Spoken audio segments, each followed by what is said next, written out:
بسم اللہ الرحمن الرحیم۔ السلام علیکم ورحمۃ اللہ وبرکاتہ۔ غزوہ بدر کے چند دن بعد کا ذکر ہے کہ ایک دن ایک قوی الجثہ ادیڑ عمر کا آدمی اونٹ پر سوار مدینہ منورہ میں وارد ہوا۔ اس کے حد و حال اور حیت سے ظاہر ہوتا تھا کہ وہ قریش مکہ سے تعلق رکھتا ہے اور طویل سفر طے کر کے آ رہا ہے۔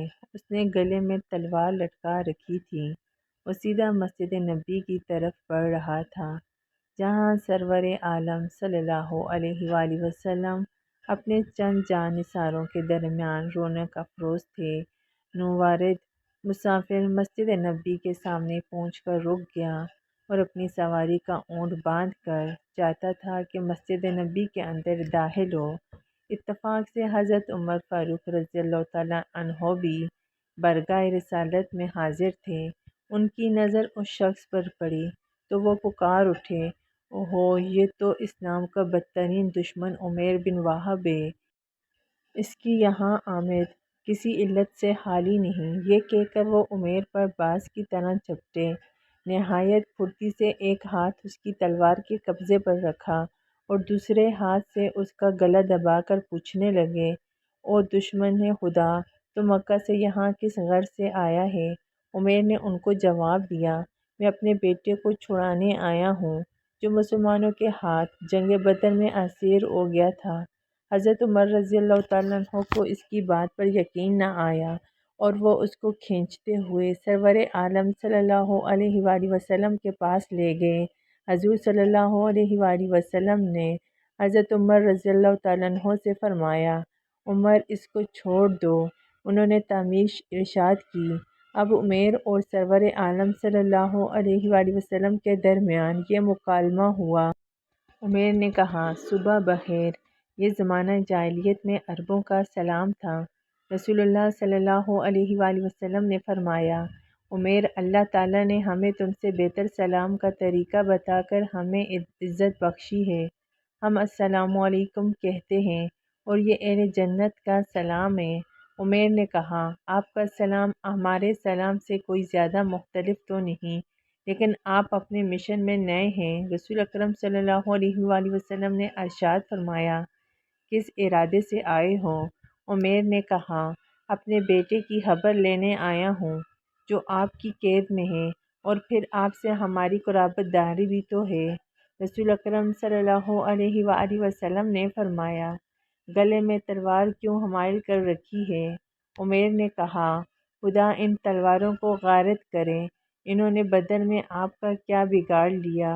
اے صاحب، کیا بتاؤں، سواری سے اترتے وقت خود فراموشی کے عالم میں اسے گلے سے اتارنا بھول گیا۔ رسول اکرم صلی اللہ علیہ وآلہ وسلم نے ارشاد فرمایا، اے عمیر، سچ کہو، یہاں کس ارادے سے آئے ہو؟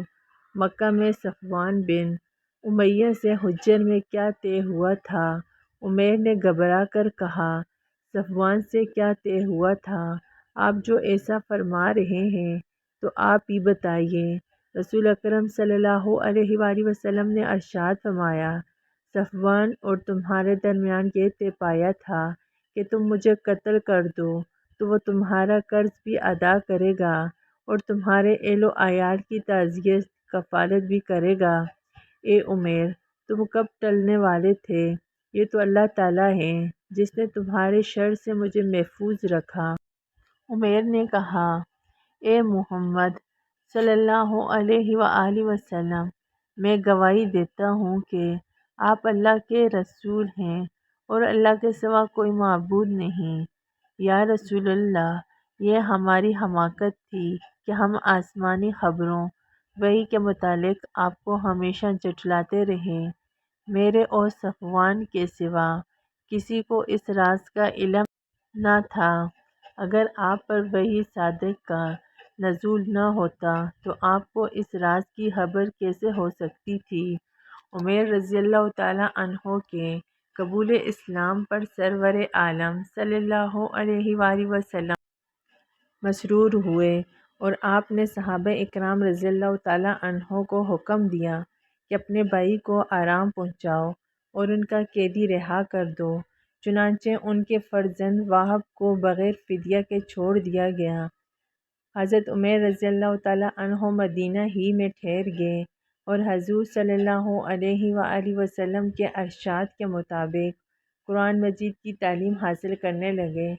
حضرت عمیر بن وہب رضی اللہ تعالیٰ عنہ کا تعلق قریش کی شاخ بنو جمح سے تھا۔ یہ خاندان مکہ میں بڑے اثر و رسوخ کا مالک تھا اور ازلام یعنی تیروں سے پانسا ڈالنے کا عہدہ اسی کے پاس تھا۔ زمانہ جاہلیت میں اہل مکہ کو کوئی حاجت پیش آتی تو وہ تیروں سے فال لیتے اور فال ہی کے مطابق عمل کرتے۔ یہ خاص قسم کے بے پر تیر تھے جو خاص اسی مقصد کے لیے بنائے گئے تھے۔ فال لینے کا طریقہ یہ تھا کہ ایسے 3 تیر کپڑے کی ایک تھیلی میں رکھ کر حبل بت کے مجاور کے ہاتھ میں رکھ دیے جاتے۔ ان میں سے ایک تیر پر امرنی ربی اور دوسرے پر نہانی ربی لکھا ہوتا تھا۔ تیسرا تیر خالی ہوتا تھا یعنی اس پر کچھ نہ لکھا ہوتا تھا۔ اس کو منیق کہتے تھے۔ بوقت ضرورت حاجت مند حبل کے مجاور کے پاس جاتا اور کچھ تحائف اس کی نظر کرتا، پھر تیروں کی تھیلی میں ہاتھ ڈال کر ایک تیر نکالتا۔ اگر امرنی ربی والا تیر نکلتا تو وہ شخص فوراً وہ کام کر گزرتا تھا۔ اگر نہانی ربی والا تیر نکلتا تو 1 سال تک اس کام کے کرنے سے باز رہتا۔ اگر خالی تیر منیق ہاتھ آتا تو پھر تھیلی میں ہاتھ ڈالتا یہاں تک کہ ہاں یا نہ والا تیر نکل آتا۔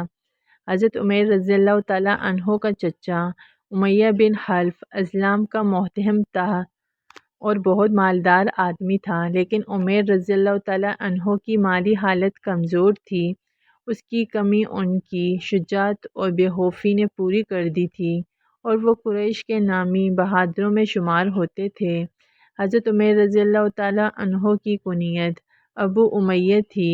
ان کے دونوں چچا امیہ بن خلف اور ابی بن خلف اور چچا زاد بھائی صفوان بن امیہ مسلمانوں کے سخت دشمن تھے۔ عمیر رضی اللہ تعالیٰ عنہ کی اسلام دشمنی کا بھی یہی عالم تھا۔ سن 2 ہجری میں غزوہ بدر پیش آیا تو عمیر رضی اللہ تعالیٰ عنہ اور ان کا بیٹا وہب دونوں مشرکین قریش کے لشکر میں شامل ہو کر بدر پہنچے۔ ارباب سیر کا بیان ہے کہ مسلمانوں کی قوت کا اندازہ لگانے کے لیے وہی نکلے تھے۔ گھوم پھر کر مسلمانوں کی تعداد معلوم کرنے کی بہت کوشش کی لیکن اس میں کامیابی نہ ہوئی۔ اگرچہ اسلام دشمنی میں وہ کسی سے کم نہ تھے لیکن ان کی دلی خواہش تھی کہ کسی طرح لڑائی ٹل جائے اور مسلمانوں سے مقابلہ کی نوبت نہ آئے۔ چنانچہ قریش سے کہا کہ ہمارا قافلہ تو بحیریت واپس پہنچ گیا ہے، اب لڑائی بے فائدہ ہے، لیکن قریش نے ان کی بات نہ مانی۔ ابن اسیر رحمۃ اللہ علیہ کا بیان ہے کہ انہوں نے قریش سے کہا کہ میں اہل یثرب انصار کے چہرے شاداب اور تر و تازہ دیکھتا ہوں، یہ لوگ پیاسے نہیں مر سکتے جب تک کہ اپنی تعداد کے برابر ہمارے آدمیوں کو نہ مار لیں، اس لیے مصالحت کا تقاضا یہ ہے کہ تم ان کے روشن چہروں کا مقابلہ نہ کرو، لیکن قریش نے ان کی بات نہ مانی اور لڑائی شروع ہو گئی۔ اس کا نتیجہ قریش کی شکست کی صورت میں نکلا۔ ان کے 70 آدمی مارے گئے اور اتنے ہی مسلمانوں کے ہاتھ اسیر ہو گئے۔ وہ خود تو بچ گئے لیکن ان کا چچا امیہ بن خلف مارا گیا اور بیٹے وہب کو مسلمانوں نے قیدی بنا لیا۔ مکہ واپس گئے تو نہ دن کو چین تھا نہ رات کو آرام۔ ایک دن مکہ کے مقام حجر میں اپنے ابن عم صفوان بن امیہ کے ساتھ بیٹھ کر مقتولون بدر کی یاد میں آنسو بہا رہے تھے۔ اثناء گفتگو میں صفوان نے کہا، خدا کی قسم اب زندگی کا لطف جاتا رہا۔ عمیر بولے، بھائی تم نے سچ کہا، بدر کی لڑائی کے بعد میں تو اپنی زندگی سے بیزار ہو چکا ہوں، خصوصاً ایسی حالت میں کہ میرا لخت جگر مسلمانوں کی قید میں ہے، دن رات انگاروں پر لوٹتا رہتا ہوں، کاش میں قرض کے بوجھ تلے نہ دبا ہوتا اور اہل و عیال کی پرورش کا خیال نہ ہوتا تو میں یثرب جا کر محمد صلی اللہ علیہ وآلہ وسلم کو معاذ اللہ قتل کر دیتا۔ یہ سن کر صفوان نے کہا، اس وقت اس کام سے بڑھ کر اچھا کام کیا ہو سکتا ہے؟ ایسا کارنامہ انجام دے کر تم قوم پر احسان کرو گے۔ رہا تمہارا قرض تو اس کے ادا کرنے کا ذمہ میں لیتا ہوں، اسی طرح میں تمہارے اہل و عیال کی کفالت کا بھی ذمہ لیتا ہوں۔ جس طرح اپنے بال بچوں کی پرورش کرتا ہوں اسی طرح ان کی کروں گا۔ غرض صفوان نے عمیر رضی اللہ تعالیٰ عنہ کے سفر کے لیے ضروری سامان فراہم کیا اور ذیل میں بجھی ہوئی ایک تلوار ان کے حوالے کی کہ حصول مقصد کے لیے اس سے کام لینا۔ عمیر رضی اللہ تعالیٰ عنہ یہ ہدایت کر کے کہ ابھی کچھ دنوں تک میرا حال سفر مخفی رکھنا، عازم مدینہ ہو گئے۔ مدینہ پہنچ کر ان کو جو حالات پیش آئے ان کا ذکر اوپر آ چکا ہے۔ حضرت عمیر رضی اللہ تعالیٰ عنہ نے چند دن قرآن کریم کی تعلیم حاصل کر کے سرور عالم صلی اللہ علیہ وآلہ وسلم سے درخواست کی کہ یا رسول اللہ صلی اللہ علیہ وآلہ وسلم، اگر آپ اجازت دیں تو میں مکہ جا کر تبلیغ اسلام کا فرض ادا کروں، شاید اللہ تعالیٰ ان لوگوں کو ہدایت دے۔ رسول اللہ صلی اللہ علیہ وآلہ وسلم نے انہیں مکہ جانے کی اجازت دے دی اور وہ مدینہ سے عازم مکہ ہو گئے۔ دوسری طرف صفوان بن امیہ بڑی بے چینی سے عمیر رضی اللہ تعالیٰ عنہ کی مہم کے نتیجے کا انتظار کر رہے تھے اور قریش سے کہتے پھرتے تھے کہ عن قریب تم ایک ایسی خوشخبری سنو گے کہ ہزیمت بدر کا غم بھول جاؤ گے۔ وہ ہر آنے والے سے پوچھتے کہ یثرب میں کوئی نیا واقعہ تو پیش نہیں آیا۔ ایک دن خلاف توقع یہ خبر سنی کہ عمیر حلقہ بگوش اسلام ہو گئے تو سر پکڑ کر بیٹھ گئے اور عہد کر لیا کہ اب مدت العمر عمیر سے کلام نہ کروں گا اور نہ اس کی کسی قسم کی کوئی مدد کروں گا۔ چند دن بعد جب عمیر رضی اللہ تعالیٰ عنہ مدینہ سے مکہ آئے تو مشرکین قریش نے ان کو اسلام لانے پر بہت طعن و تشنیع کی، لیکن وہ بڑے دلیر آدمی تھے، انہوں نے کچھ پرواہ نہ کی اور بڑی سرگرمی سے ان میں دعوت و تبلیغ شروع کر دی۔ علامہ طبری کا بیان ہے کہ ان کی کوششوں سے متعدد افراد شرف ایمان سے بیراور ہو گئے۔ حضرت عمیر رضی اللہ تعالیٰ عنہ کے مشربہ ایمان ہونے کے بعد اللہ تعالیٰ نے ان کے لیے بار قرض سے سبکدوشی کی اور آسودہ حالی کی ایک عجیب سبیل پیدا کر دی جو کسی کے وہم و گمان میں بھی نہ آ سکتی تھی۔ وہ یوں کہ حضرت عمیر رضی اللہ تعالیٰ عنہ کے باپ وہب بن خلف نے مرنے سے پہلے بہت ساز و مال ایک جگہ زمین میں دفن کر دیا تھا، لیکن اس نے نہ تو کسی کو یہ جگہ بتائی تھی اور نہ اسے مرتے وقت وصیت کرنے کا موقع ملا تھا۔ جس زمانے میں حضرت عمیر رضی اللہ تعالیٰ عنہ مدینہ سے واپس آ کر اہل مکہ میں اسلام کی تبلیغ کر رہے تھے، ایک دن انہوں نے خواب میں دیکھا کہ کوئی غیبی آواز ان سے کہہ رہی ہے، فلاں جگہ تمہارے باپ کا زر و مال دفن ہے، اسے نکال لو۔